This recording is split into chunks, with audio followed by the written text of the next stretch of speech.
Jews fought bravely, but the Romans were absolutely merciless. And they killed hundreds of thousands of Jews, including those hiding below the Pilgrim's Road. Now, 2,000 years later, we recovered our city. We recovered our independence. We built our sovereign state anew. We built an army.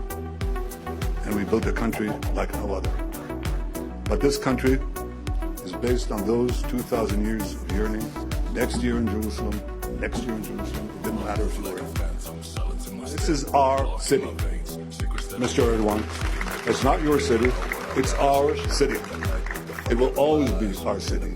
It will not be divided again.